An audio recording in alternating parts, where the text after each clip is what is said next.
بسم الله الرحمن الرحیم. زه بختیار شګیوال یم او تاسو ته ښه راغلاست وایم. هیله ده چې ټول به روغ جوړ یئ. راځم په مایکروسافټ ورډ پروګرام کې د مایکروسافټ ورډ د ویډیوګانو په لړ کې نن زه د مایکروسافټ ورډ انوایرمنټ ته راځم. انوایرمنټ مطلب چې شی دی، انوایرمنټ نه مطلب زمونږه چاپیریال، یعنی موږ د مایکروسافټ ورډ پروګرام چې دی کوم چاپیریال او کوم محیط لري، که موږ نه څوک پوښتنه وکړي باید موږ د دوی سوالاتو جوابات ورته ورکو. اوس چې کله موږ مایکروسافټ ورډ پروګرام خلاص کو او موږ کله مایکروسافټ ورډ سره داخل شو، باید د دې په دې چاپیریال کې په دې انوایرمنټ کې څه دي. ګوره، هر کله چې موږ سره مایکروسافټ ورډ اوپن شي، نو دا چې دی موږ سره د مایکروسافټ ورډ پروګرام چې دی دا موږ سره د مایکروسافټ ورډ محیط دی، چاپیریال یې دی. نو آیا په ده کې څه دي؟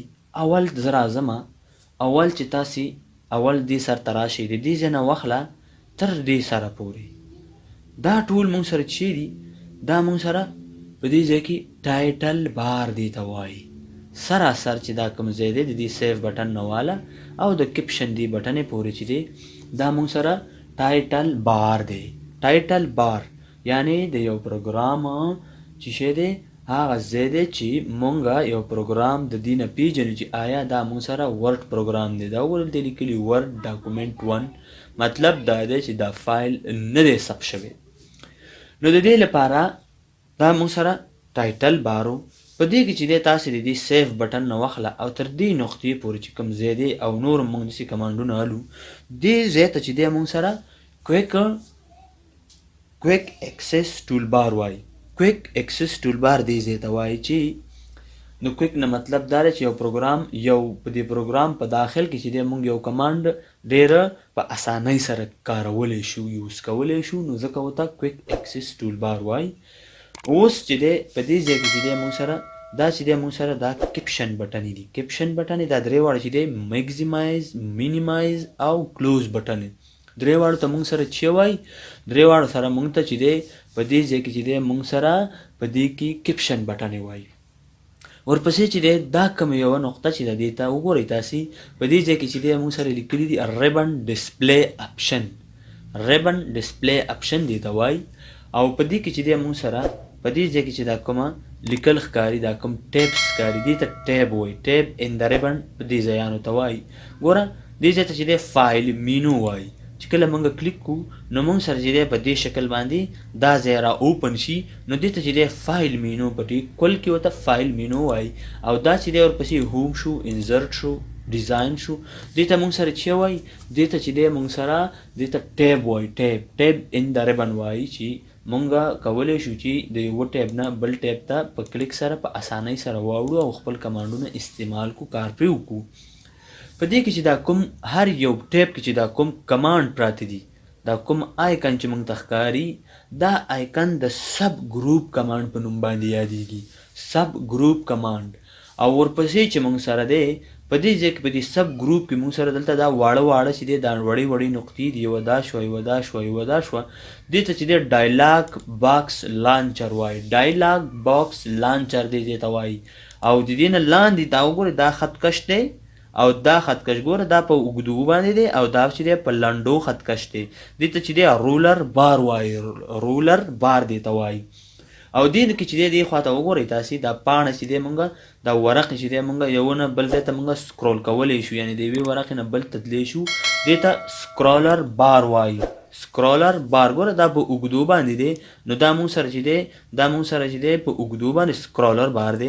او دا بل چې دی مونږ سره دا مونږ سره دلته چې دی مونږ دی کې په دې ځای کې چې په دې لنډو باندې راځي، نو دا مونږ سره نه شو کېږي. ګوره هارزنټل او ورټیکل چې دی مونږ سره په دې ځای کې چې دی هارزنټل او ورټیکل رولر بارم دي، او مونږ سره هارزنټل ان ورټیکل چې دي په دې کې مونږ سره دا رولر بار دی. ګوره هارزنټل دې ته وایي. هارزنټل دا مونږ سره دی او ورټیکل دا دی. بیا چې دی مونږ سره هارزنټل دا یو دی چې دلته راځي. ګوره چې کله زه دلته دا زومینګ لیول چې دی دا زه های کمه راځم د دې ځای نه، نو دلته چې دی کله مونږ دا های سویه کې کو بیخي های کو، نو په دې ځای کې چې دی مونږ سره یو رولر بار راځي. دلته ګوره چې دی له اوس هم نه دی راغلی نو دا چې څومره را مخکې کمه نو دلته چې دی موږ سره هغه رولر بار راځي خو دا د اپشنز نه بند دی نو دا چې دی موږ سره د اپشن نه آف دی بیا به دا اپشن نه راولو چې راشم دلته فایل ته په فایل کې زه راشم دلته اپشنز ته او په دې اپشن کې موږ راشو دی اډوانس ته او دی ګوره دا موږ سره چې دی ګوره هاریزنټل چې موږ سره دی هاریزنټل موږ سره چې دی آف دی نو دا موږ سره هاریزنټل چې دی هاریزنټل دی او دا موږ سره چې دی ورټیکل سکرولر بار دی سکرول مطلب دا دی چې د یوه ځای نه و بل ځای ته تلل په اسانۍ سره نو دا پکې د دې خبره وه دا موږ سره چې دی په دې کې سکرولر بار و اوس راځم ګوره دلته چې دی پیج 1 اف 1 او دلته چې کې 7 ورډ بوکس شکل دی او دلته چې دی لینګویج دی او دلته بیا چې دی موږ سره د مایکرو بټن ده دې ته سټیټس بار وایي سټیټس بار دې ځای ته وایي سټیټس بار او دا ځای چې کوم دی دا ځای موږ سره چې کوم دی دا د ګوره دلته چې دی دې ته پیج لیاوټ سیکشن وایي پیج لیاوټ سیکشن دې ته وایي او د هغې نه وروسته چې دی منفي او دا جمع چې دا چې موږ د دې نه زوم ان او زوم اوټ کوو دې ته چې دی زوم سلایډر بار وایي زوم سلایډر بار وایي نو دا موږ سره چې دی او دا کومه لیکل چې دی دې ځای کې دا کومه سپینه ورقه چې موږ ته ښکاري دا پیج چې موږ ته ښکاري دا زموږ عامه پیج دی او ورقه ده موږ په دې باندې لیکل کولی شو په دې ځای کې نو دا موږ سره د مایکروسافټ ورډ چې دی انوایرمنټ و هیله ده چې دا تاسې زده کوئ او زموږ د یوټیوب چینل سره سبسکرایب کوئ او په خوا کې د ګنټۍ نښان کېکاږئ چې تر څو زموږ د هرې ویډیو نوټیفیکیشن ډېر زر در ورسیږي نو هیله ده چې تاسې دا مایکروسافټ ورډ پروګرام انوایرمنټ چې دی دا چاپیریال چې دی دا تاسې ښه زده کوئ د الله په امان